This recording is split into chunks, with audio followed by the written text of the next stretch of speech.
my name is Jaleesa Hooker-Jones, and welcome back to part 2 of What Your Teacher Preparation Program Didn't Tell You. I am an instructional specialist with the East Baton Rouge Parish School System, and this series will cover different things that you may not have learned in a teacher prep program, or you may have and need a quick refresher. So, what I've noticed is when new teachers come in, some of them have no idea what's supposed to happen in a classroom, but they have all the books and all of the materials that were given to them in their teacher prep programs. But if you don't know how to apply all of that, or you don't know the different things or different components of a classroom and what you're supposed to do as an effective teacher, you have no room to be successful. So this series will focus on different parts of the classroom and different parts of your career that may not have been conveyed to you within your programs. I'm going to use this time to dive into different subjects to kind of help you find your place in your classroom so that you can be as successful as possible with your students, with your colleagues, with the district. All right, so we'll go ahead and dive in. Today we'll be looking at compass evaluations. So I know sometimes in your programs you may have looked at a compass rubric, or you may have looked at teacher evaluation tools and saw that different parts, of course, you'll be evaluated on and observed on, and then whatever you receive within your teacher rating kind of gauges your level of effectiveness. So this one that we use in East Baton Rouge Parish Schools is compass. We'll be looking at the rubric and looking at the first two domains of planning and preparation and the classroom environment. The last domain instruction we'll look at next week, so be sure to come back. So let's dive in. The compass evaluation rubric is broken down into 3 different domains for teachers. Now don't pay attention to this bottom part because that's for administrators, principals, that type of thing. That's how they're evaluated. However, the top part is all you. So this is broken down into planning and preparation, classroom environment, and instruction. Today we'll be looking at domains 1 and 2, planning and preparation, and classroom environment. So when you look at a compass evaluation rubric, it looks like this. This is one of the first pages of the rubric for you. The document is about 30 pages, and it has all of this teacher verbiage and all of these words and all of these things you're expected to do and the outcomes you should have in your classroom.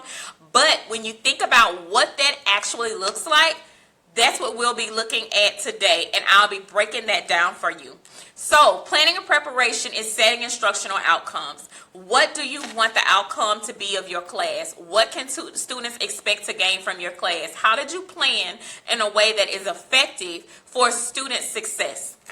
So, we'll be looking at different ways. You'll have the compass rubric, of course, is broken down into 4 different areas of effectiveness: ineffective, effective emerging, proficient, effective, and highly effective.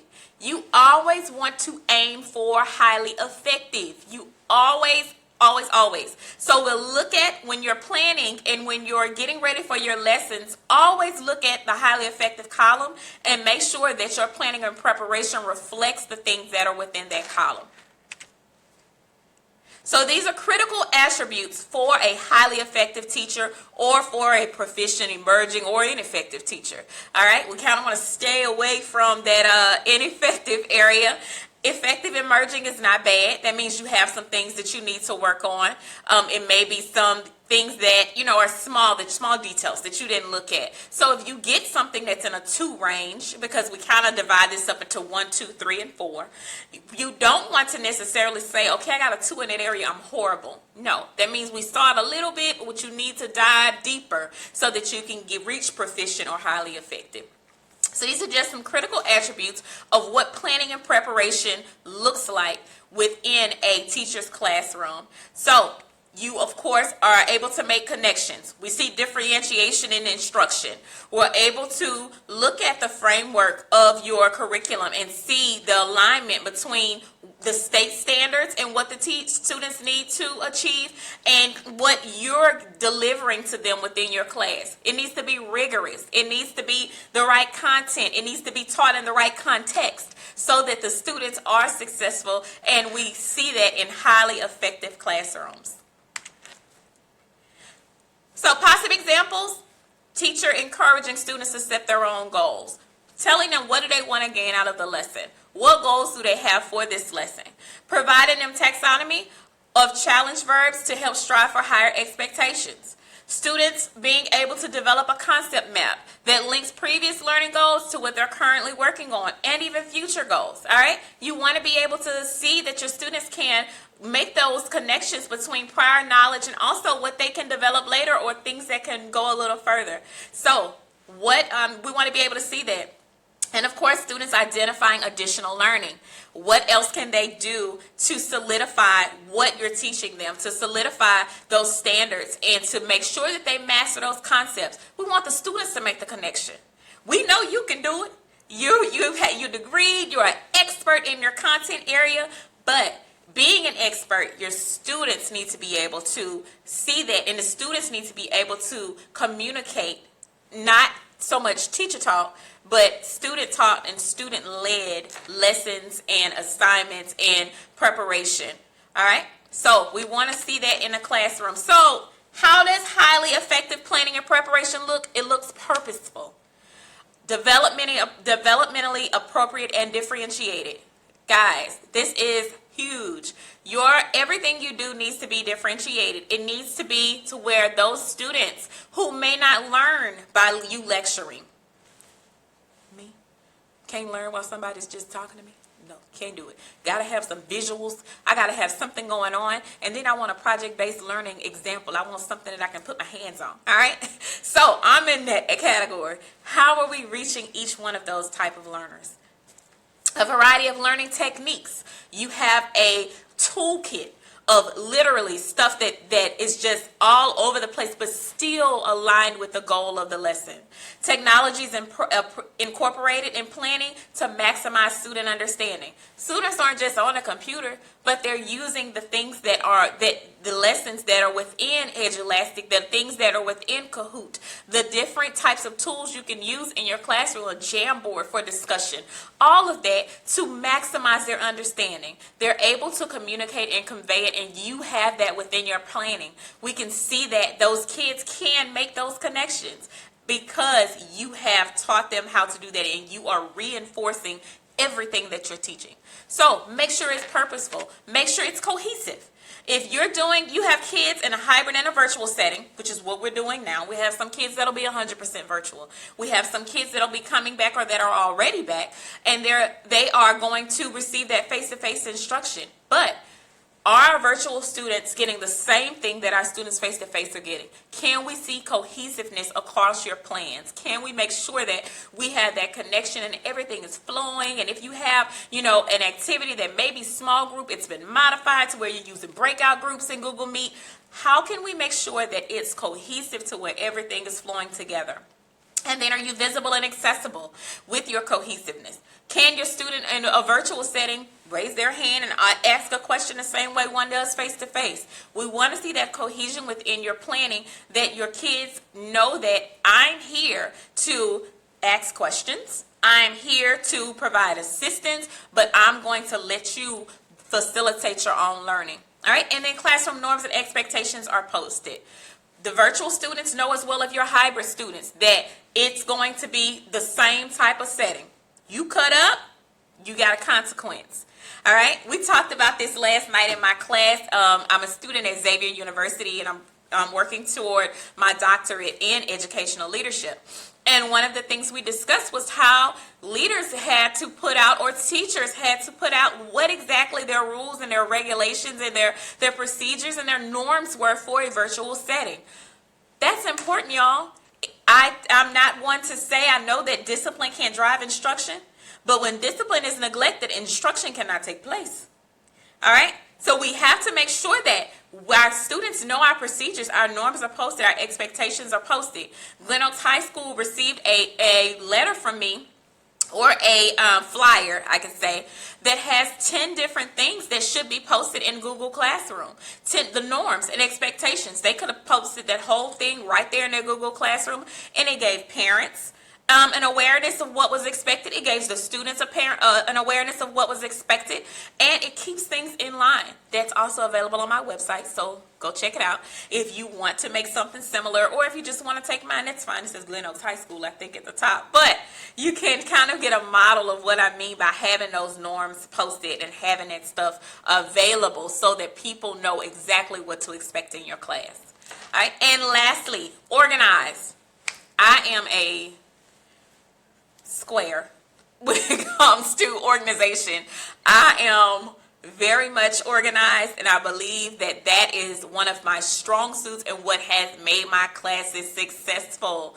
Guys, we have to be organized. Make sure your weekly schedule is posted and followed, that your office hours and intervention times have been communicated, that procedural knowledge can be identified. When someone's walking in your class, a highly effective classroom, procedural knowledge, students already know what to do. If they're handling materials for the day, they know what to do. If they're moving to small groups, they know when it's time to move. They know where the red section is. They know where the yellow section is. That procedural knowledge is a part of the organization within your classroom that's going to actually give you an opportunity to maximize your time with your students. All right? So, weekly schedules. If you have your hybrid students or your virtual students, they know this is a weekly agenda that's posted. I also have an example on my website if you guys want to go there and look of what it should look like. Office hours and intervention is being communicated. What are your office hours? Wednesday 10 to 12. Your conference times for parents to come in, is that different? Intervention time for students who are having problems. Do they message you in the chat, or do they set up something with you in Google Classroom? What is the procedure there? So highly organized classrooms show that knowledge or have that level of organization to where students can actually move forward, and you can as well. It helps you. When you're organizing your classroom, it's set up in a way that it's cohesive and learning can truly take place. You will be amazed by the things that you can do. You'll be amazed by the time that you save fussing. We're using our teacher voice. That's what I'll say, using our teacher voice. I'm not going to say fussing. All right. So make sure that your classroom is organized. Again, let me go over those three things. Purposeful planning and highly effective planning looks purposeful, cohesive, organized. Let's make sure we have that in our classes. And highly effective planning and preparation. This is a lesson on YouTube on Backwards Design. Backwards Design is what you should absolutely use to plan your lessons. End goal in mind. What is the goal? What do I want my students to master? What do I want them to get from this? That should be your priority. All right? What are the objectives? What are the standards? What do they need to do? What do they need to master to really say they got it? All right? So when you're planning using Backwards Design, you plan with the end goal in mind. Then you build on assessment. What do I want the assessment to look like? Because this is my goal. What is my assessment going to look like? All right?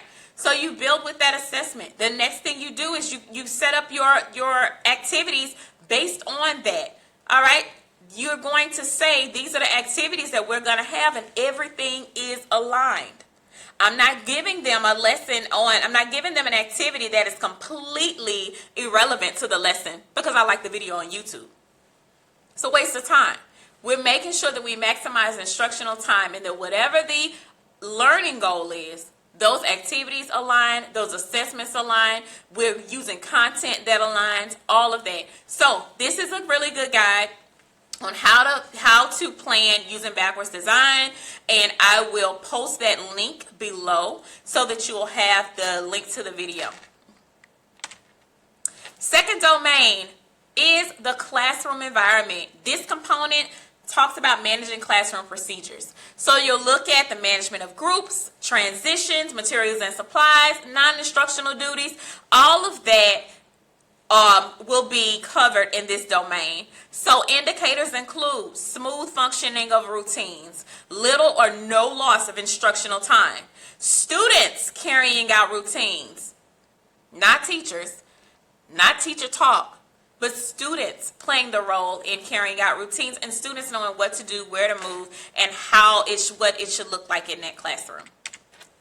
So Again, we're here with our 4 levels: ineffective, effective emerging, effective proficient, and highly effective. 1, 2, 3, and 4. All right? Always want to strive for 4, which is your highly effective category. So we're going to look at it.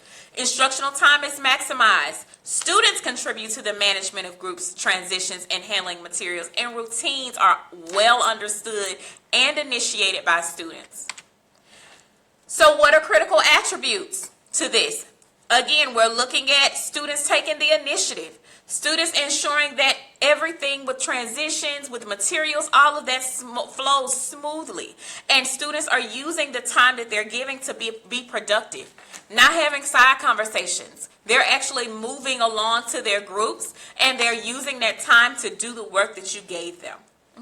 And possible examples of what it looks like: students redirecting classmates in small groups, and not the teacher coming in to make them more efficient, but them actually taking the lead and having roles. You can have someone that is the leader of the group or the captain, all right? And you can have someone else that is a shipmate. I don't know. I'm not familiar with all the terms. But you can have someone else that's a recorder. You can have someone else that is the historian. If they need the historian can look up stuff on the computer. You know, whatever. So you can have different roles for your students, and they know those roles within group time, and they can say, hey, y'all, so we have these 4, titles that everyone has to have. Who's going to be the recorder? Who's going to be the leader? Who's going to be the historian? Who's going to be the timekeeper? And they know that, so they're initiating that when they get in groups, and you don't even have to tell them, because planning and preparation, we provided our kids with that procedural knowledge.